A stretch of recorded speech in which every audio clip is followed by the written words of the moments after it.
இன்னைக்கு உழைப்பாளர் தினம். அது இல்லாம சித்ரா பௌர்ணமி, ம். கள்ளழகர் ஆத்துல ஆத்துல இறங்குற நாள், புத்தர் பூர்ணிமா, இவ்வளவும் ஒரே நாள்ல வருது இல்ல மேம்? ஆமா. பெரிய விசேஷம். இந்த இவ்வளோ நாள் இவ்வளவும் வருதே, இதுக்கு என்ன மேம், என்னென்ன பண்ணலாம் சொல்லுங்க மேம். சித்ரா பௌர்ணமி ம் வருடத்திற்கு ஒரு முறை. நம்ம இத பத்திலாம் பேசியிருக்குங்க. ஆமா. பார்த்திருப்பாங்க, இந்நேரம் நம்மளுடைய நண்பர்கள் எல்லாம் பார்த்திருப்பாங்க. ம் இப்ப பாத்தீங்கன்னா இந்த சித்ரா பௌர்ணமின்றது வருடத்திற்கு ஒரு முறை, சித்திரை மாதம் பௌர்ணமி திதியில சித்ரா நட்சத்திரத்தன்னைக்கு வரக்கூடியது. சித்திரை நட்சத்திரத்தன்னைக்கு வரக்கூடிய பௌர்ணமி தான் இது. அழகர் ஆற்றில இறங்கக்கூடிய அந்த நாள் நடக்கக்கூடியது. ஸோ அப்போ அந்த வைகை ஆற்றில் அவர் இறங்கும்போது அது பார்க்கும்போதே பார்த்தீங்கன்னா எப்படி அந்த மன்னுக மகரிஷியோட பாவம் நிவர்த்தியாச்சோ, நம்மளுடைய பாவங்களும் தோஷங்களுமே நிவர்த்தி ஆயிடும். அது பார்த்தாவே வெட்டி தான் வச்சிருவோமே, அடிக்கடி அவங்க ஞாபகம் வந்துகிட்டே இருக்கே அப்படின்னு குளம் வெட்டுற பணியில ஈடுபட்டு ரெடி பண்ணிட்டு இருக்காரு. அப்பவுமே இவர் குளம் வெட்டுறது எவ்வளோ நல்ல விஷயம் இல்லையா? ஆனா ஊர்ல இருக்கிற மக்கள் எல்லாம் அதை பார்த்துட்டு யாருமே இவருக்கு நல்ல விஷயம் செய்யறாருன்னு கூட அவரை பாராட்டல. என்னது இவ்வளோ நாள் இவ்வளோ தப்பு வேலைகள்லாம் செஞ்சுட்டு நம்மளெல்லாம் கஷ்டப்படுத்திட்டு இருந்தா திடீர்னு குளம் வெட்டுறானே, என்ன ஏதுன்னு தெரியலையேன்ட்டு இப்படியே பேசுறாங்க. அவர் குளம் வெட்டி முடிச்சிடுறாரு. சரி, யம தர்மர் கூட்டிட்டு போயிட்டு இவ்வளோ பாவம் செஞ்சிருக்கே, எல்லா தண்டனையும் கொடுங்க, நல்லா வதைங்க இவரை அப்படின்னு சொல்லும்போது ஒரே ஒரு டாட் வச்ச மாதிரி ஒரு புண்ணியம் இருக்கு அப்படின்னு தெரிய வருது. சித்திரகுப்தர் சொல்றார், ஒரே ஒரு புண்ணியம் இருக்கு, அதற்கான நேரம் பாத்தீங்கன்னா ஒரு நாழிகை அளவு இவர் சொர்க்கத்துல இருக்கலாம். வீட்டுல சித்திரகுப்தர் படம் இல்லைனாலும் அவரை மனதார நினைச்சு அந்த வழிபாடு நம்ம செய்யலாம். புண்ணியம் செய்யறதுக்கான மனநிலை வரும், நல்லது செய்யறதுக்கான ஒரு மனநிலை வரும். அப்போ பாசிட்டிவா நம்ம திங்க் பண்ணும்போது உடலும் ஆரோக்கியமாயிடும் இல்லைங்களா? நம்ம எவ்வளவு நெகட்டிவா ஒவ்வொரு நம்மளுடைய உணர்ச்சிகளுக்கும் ஒவ்வொரு உறுப்புகள் பாதிக்கப்படுது. அப்போ நம்ம ஆரோக்கியமா ஹாப்பியா இருக்கிறோம்னு சொல்லும்போது ஹாப்பி ஹார்மோன் செக்ரேட் ஆகுது. நம்மளும் 4 பேர் நல்லது செய்யறோம், அவங்க நம்மளுக்கு பிளஸ் பண்றாங்கன்னும் போது நம்ம உடலும் இதுல ஆரோக்கியமாக இருக்கு. வணக்கம் மேம். வணக்கம் மேம், எப்படி இருக்கீங்க? நல்லா இருக்கேன் மேம். மேம், நிறைய விஷயங்கள் பேசிட்டு இருக்கோம், நிறைய டிப்ஸ் கொடுத்துட்டு இருக்கீங்க, நிறைய மருத்துவம், ஆன்மீகம் நிறைய பேசிட்டு இருக்கோம் மேம். இன்னைக்கு மே 1ஆம் தேதி, அதாவது இன்னைக்கு உழைப்பாளர் தினம். அது இல்லாம சித்ரா பௌர்ணமி, கள்ளழகர் ஆத்துல இறங்குற நாள், புத்தர் பூர்ணிமா, இவ்வளவும் ஒரே நாள்ல வருது இல்ல மேம்? பெரிய விசேஷம். இந்த இவ்வளோ நாள் இவ்வளவும் வருதே, இதுக்கு என்ன மேம், என்னென்ன பண்ணலாம் சொல்லுங்க மேம். சித்ரா பௌர்ணமி வருடத்திற்கு ஒரு முறை. நம்ம இத பத்திலாம் பேசியிருக்குங்க. பார்த்திருப்பாங்க, இந்நேரம் நம்மளுடைய நண்பர்கள் எல்லாம் பார்த்திருப்பாங்க.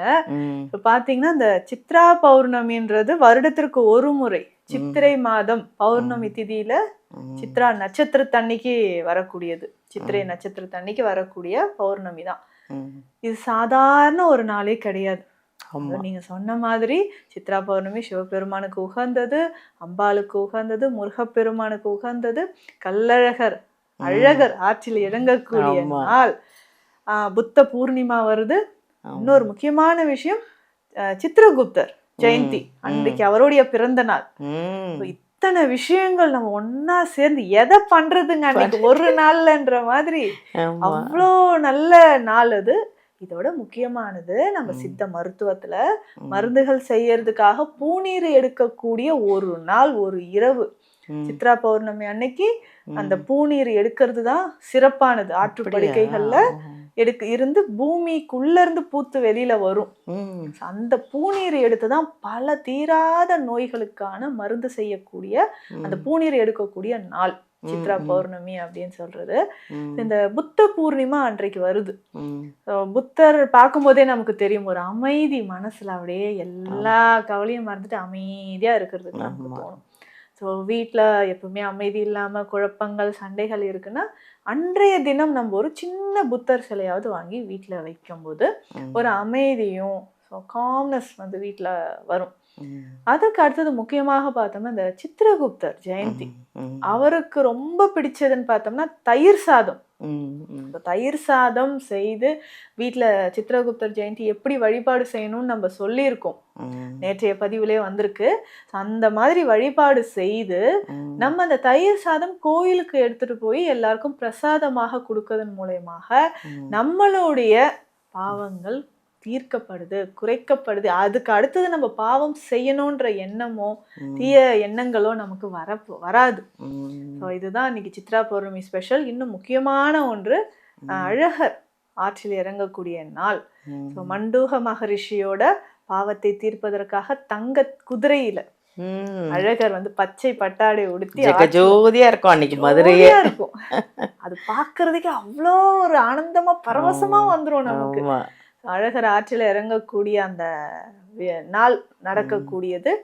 ஸோ அப்போ அந்த வைகை ஆற்றில் வந்து அவர் இறங்கும்போது அது பார்க்கும்போதே பார்த்தீங்கன்னா எப்படி அந்த மண்டூக மகரிஷியோட பாவம் நிவர்த்தியாச்சோ நம்மளுடைய பாவங்களும் தோஷங்களுமே நிவர்த்தி ஆயிடும். அது பார்த்தாவே கல்லழகர் ஆற்றில் பெருமாள் இறங்கக்கூடிய அந்த நிகழ்ச்சியை பார்க்கும்போதே இந்த ஜென்மத்தோட பலன் கிடைச்சிடுச்சுப்பா, அந்த அளவுக்கு அழகர் இருப்பார். அன்றைய தினம் பாத்தீங்கன்னா நம்ம காலையில நல்லா குளிச்சுட்டு பச்சை நிற பட்டாடை உடுத்தணும், இல்லைன்னா காட்டன் கிளாத் கூட நம்ம நல்ல பருத்தி ஆடையா அணிஞ்சிட்டு இந்த காலையில வீட்டுல வழிபாடு தீபம்லாம் ஏற்றி சித்திரகுப்தருக்கு வழிபாடு செஞ்சுட்டு தயிர் சாதம் எடுத்துட்டு போய் நம்ம கோயில்ல கொடுக்கறது வழக்கம். இதுல இன்னொரு முக்கியமான ஒரு விஷயம் பாத்தீங்கன்னா, அன்றைய தினம் தவறாமல் இந்த ஒரு பரிகாரத்தை நீங்க செய்யுங்க. வீட்டில் செல்வம் பெருகும், நெகட்டிவிட்டி எல்லாமே வெளியில போகும். பௌர்ணமிக்கு முந்தின நாளே நம்ம என்ன பண்ண போறோம்னா, குப்பை மேனி இருக்கு இல்லைங்களா, குப்பை மேனி மூலிகையோட வேர் நம்ம கொண்டு வரணும். இது வந்து மாலை 5 மணிக்கு மேல நம்ம எடுக்க கூடாது. அதுக்கு முன்னாடியே நம்ம இந்த வேரை எடுத்து, வேர் அப்படியே தண்ணீர் கொஞ்சம் விட்டுட்டு நல்லா அகத்தியரை மனசுல நினைச்சிட்டு அந்த வேர் மட்டும் எடுத்து நிழல்ல வச்சிடணும். அடுத்த நாள் இந்த வேரை மட்டும் தனியா நம்ம எடுக்கணும். கத்தியெல்லாம் வச்சு கட் பண்ணக்கூடாது, கல் வச்சு லைட்டா நம்ம அடிச்சுக்கும் போது தனியா வந்துடும். ஸோ நல்ல தண்ணீர்ல கழுவிட்டு, பன்னீர்லயும் கழுவிட்டு, மஞ்சள் தண்ணீர்ல கழுவி இந்த வேரை எடுத்து வச்சுக்கணும். அடுத்து இன்னும் ஒரு வேர், வெட்டி வேர். வெட்டி வேர் அப்படின்னு சொல்றது நாட்டு மருந்து கடைகள்லயே கிடைக்கும். கொஞ்சமா நம்ம வாங்கிட்டு வந்து நல்லா இதையும் வாஷ் பண்ணிட்டு பன்னீர்லயும் மஞ்சள்லையும் அலசிட்டு இதையும் நம்ம வச்சுக்கலாம். அப்போ குப்பைமேனி வேர், வெட்டி வேர் 2 வேர் இருக்கு. அதற்கு அடுத்தது நம்ம என்ன பண்ண போறோம்னா, ஒரு சின்ன பவுல் எடுத்துக்கும். அதுல முதல்ல பச்சரிசி கொஞ்சம் போடணும். பச்சரிசி போடும்போது சந்திரனுக்கு உகந்தது. அப்போ பச்சரிசி நம்ம போடணும். அடுத்ததாக கொஞ்சம் கல்லுப்பு போட போறோம். அதுக்கு மேலேயே கல்லுப்பு மகாலட்சுமி தாயாரோட அம்சம், கல்லுப்பு போட போறோம். அதுக்கு மேல கொஞ்சம் மிளகு தூவிட்டு, மிளகு அப்படின்னு சொல்லும்போது திருஷ்டியை போக்கக்கூடியது. நமக்கு ஏதாவது தோல் நோய் இருந்துச்சுன்னா கோயில் பலிபீடத்துல போய் மிளகு வச்சுட்டு வருவாங்க. சஷ்டி விரதம் இருக்கும்போது மிளகுதான் எடுத்துப்பாங்க. அந்த அளவுக்கு மருத்துவ குணம் எக்கச்சக்கமா. சித்த மருத்துவத்துல மிளகு அப்படின்னு சொன்னாலே எல்லா நோய்களுக்குமே பரிகாரமா அதை நம்ம யூஸ் பண்ணிட்டு இருக்கோம் மருந்தாக. அப்போ மேல கொஞ்சம் மிளகு, இந்த 2 வேரையும் நடுவுல வச்சிடணும். வச்சுட்டு இந்த பவுல எங்க வைக்க போறோம்னா, பூஜை அறையில வைக்கலாம், நம்ம பீரோல பணம் வைக்கக்கூடிய இடத்துல, குழந்தைகள் படிக்கக்கூடிய இடத்துல, வீட்டு மாடத்துல, அந்த மாதிரி வைக்கும்போது பாசிட்டிவ் எனர்ஜி நமக்கு வரும். தெய்வ கடாட்சம் வீடு முழுவதும் நிறைஞ்சிருக்கும். பௌர்ணமி அன்று இந்த விஷயங்கள் எல்லாமே நம்ம செய்யும் பொழுது வழிபாட்டு முறை செய்யணும். இத்தனை கடவுளையும் நம்ம வந்து நல்லா பிரார்த்தனை செஞ்சுட்டு இந்த வேரும் முடிஞ்ச அளவுக்கு நீங்க எடுத்து வைங்க. இல்ல இந்த பௌர்ணமி நம்ம தவறிட்டா அடுத்த பௌர்ணமி அன்றைக்கு கூட வைக்கலாம். ஒவ்வொரு பௌர்ணமிக்கும் இதை நம்ம மாத்திக்கலாம்.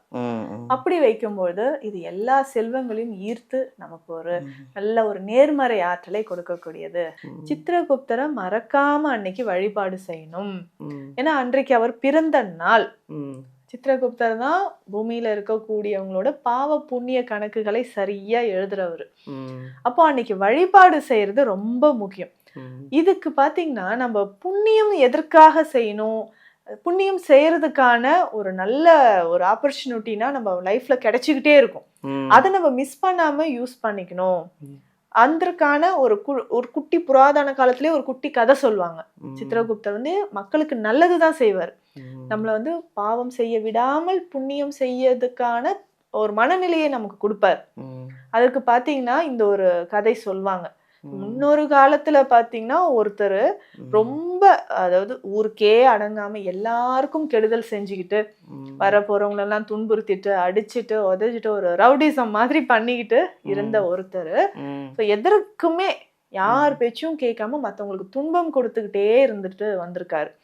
அவங்களுக்கு ஒரே ஒரு அம்மா. அவங்க அம்மா எவ்வளோ சொல்லியும் அவர் கேட்கல. அவங்க அம்மாவோட இறுதி காலத்துல பாத்தீங்கன்னா உடல்நிலை சரியில்லாம இருக்காங்க. அப்போ அவரை கூப்பிட்டு, இவ்வளோ பாவம் பண்ணிட்ட, நீ எதுவும் சொல்லியும் கேட்க மாட்டுற, ஊர்ல இருக்கவங்க எல்லாரையும் துன்புறுத்துற, ஒரே ஒரு விஷயம் மட்டும் நீ செஞ்சிரு, குளம், நீர் இருக்கக்கூடிய ஒரு குளம் மட்டும் நீ அமைச்சு வச்சிரு, அது போதும் எனக்கு, என்னுடைய கடைசியா நான் உங்ககிட்ட அதுதான் ஒண்ணு கேக்குறேன், ஒரே ஒரு குளம் மட்டும் வெட்டி வச்சிரு அப்படின்னு சொல்லிட்டு அம்மா இறந்துடுறாங்க. கொஞ்ச நாள் இவர் அப்பயும் பாத்தீங்கன்னா அதே மாதிரியே இருக்காரு. அப்பப்போ அம்மா ஞாபகம் வருது. அம்மா குளம் மட்டும் வெட்ட சொன்னாங்க, சரி அப்படின்ட்டு இப்படியே இருக்கிறாப்புல. ஒரு நாள் யோசிச்சு, சரி வெட்டி தான் வச்சிருவோமே, அடிக்கடி அவங்க ஞாபகம் வந்துகிட்டே இருக்கே அப்படின்னு குளம் வெட்டுற பணியில ஈடுபட்டு ரெடி பண்ணிட்டு இருக்காரு. அப்பவுமே இவர் குளம் வெட்டுறது எவ்வளோ நல்ல விஷயம் இல்லையா? ஆனா ஊர்ல இருக்கிற மக்கள் எல்லாம் அதை பார்த்துட்டு யாருமே இவருக்கு வந்து ஒரு நல்ல விஷயம் செய்யறாருன்னு கூட அவரை பாராட்டல. என்னது இவ்வளோ நாள் இவ்வளோ தப்பு வேலைகள்லாம் செஞ்சுட்டு நம்மளெல்லாம் கஷ்டப்படுத்திட்டு இருந்தா திடீர்னு குளம் வெட்டுறானே, என்ன ஏதுன்னு தெரியலையேன்ட்டு இப்படியே பேசுறாங்க. அவர் குளம் வெட்டி முடிச்சிடுறாரு. தண்ணீரும் அதுல வருது, வந்து குளம் நிறைய ஆரம்பிக்குது. ஒரு காலகட்டத்துல இவருக்கும் சில எதிரிகள் இருப்பாங்க இல்லையா? ஒரு மாதிரி அவங்களுக்கும் இவங்களுக்கும் சண்டைகள் வந்து இவர் இறந்துடுறாரு. அவர்களால இவர் தாக்கப்பட்டு இறந்துட்டு அப்போ நேரா போறாரு, யம தர்மராஜா கூட்டிட்டு போறாரு. அப்ப பார்க்கும்பொழுது நம்ம சித்திரகுப்தர் தான் பாக்குறாரு. இவரோட கணக்கில் பாத்தீங்கன்னா பாவ புண்ணிய கணக்குல எல்லாமே பாவமா தான் இருக்கு, எல்லாமே பாவமா இருக்கு, ஒரு புண்ணியம் கூட இல்லையே அப்படின்னு யோசிக்கும் போது, சரி யம தர்மர் கூட்டிட்டு போயிட்டு, இவ்ளோ பாவம் செஞ்சிருக்கே, எல்லா தண்டனையும் கொடுங்க, நல்லா வதைங்க இவரை அப்படின்னு சொல்லும் போது ஒரே ஒரு டாட் வச்ச மாதிரி ஒரு புண்ணியம் இருக்கு அப்படின்னு தெரிய வருது. சித்திரகுப்தர் சொல்றார், ஒரே ஒரு புண்ணியம் இருக்கு, அதற்கான நேரம் பாத்தீங்கன்னா ஒரு நாழிகை அளவு இவர் சொர்க்கத்துல இருக்கலாம், மீதி நேரம் எல்லாமே இவர் இங்க நரகத்துலதான் இருக்கிற மாதிரி அவ்வளோ பாவம் செஞ்சிருக்காரு அப்படின்னே இவரு, சரி அந்த ஒரு நாழிகையாவது நான் சொர்க்கத்தை போய் பார்த்துட்டு வந்துடுறேன், நீ சொர்க்கத்தோட வாசலுக்கு போகும்போது அந்த டைம் முடிஞ்சிடும், சரி போயிட்டு வா அப்படின்னு சொல்றாங்க. இவர் போறாரு. கொஞ்சம் டைம் இன்க்ரீஸ் ஆகுது இவருக்கு. என்னன்னு பார்த்தா அவர் குளத்துல வந்து இந்த ஆடு மாடுகள் எல்லாம் தண்ணி குடிக்க ஆரம்பிக்குது.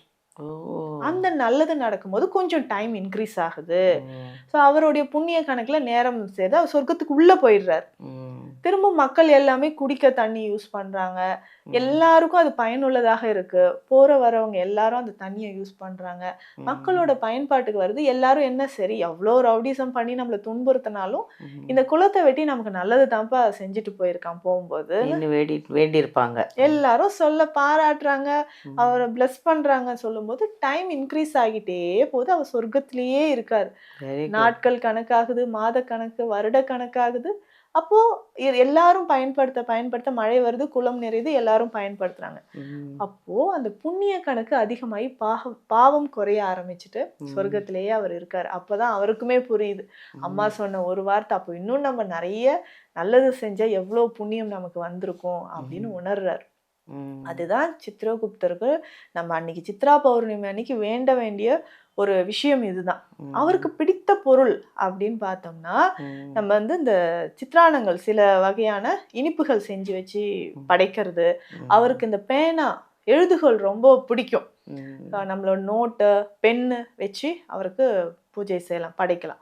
ஸோ வீட்டில் வந்து சித்திரகுப்தர் படம் இல்லைனாலும் அவரை மனதார நினைச்சு அந்த வழிபாடு நம்ம செய்யலாம். இப்போ நம்ம 9 தீபம் ஏற்ற சொன்னோம் இல்லைங்களா? அரச இலை மீது 9 தீபம் ஏற்றி வைத்து நவதானியங்கள் வைத்து வழிபடணும். ஒரு சின்ன சின்ன கப்ல நவதானியங்களை வச்சிடணும்.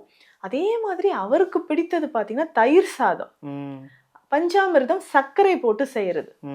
பஞ்சாமிர்தம் எல்லாருக்கும் ரொம்ப பிடிக்கும். இவருக்கு சர்க்கரை போட்டு தயிர் சாதம் செய்து வைத்து நெய்வேத்தியமாக வைத்து தீபம் ஏற்றி அவரை நினைத்து நம்ம என்ன வழிபடணும் அப்படின்னா, புண்ணியம் செய்வதற்கான மனதை கொடுங்க.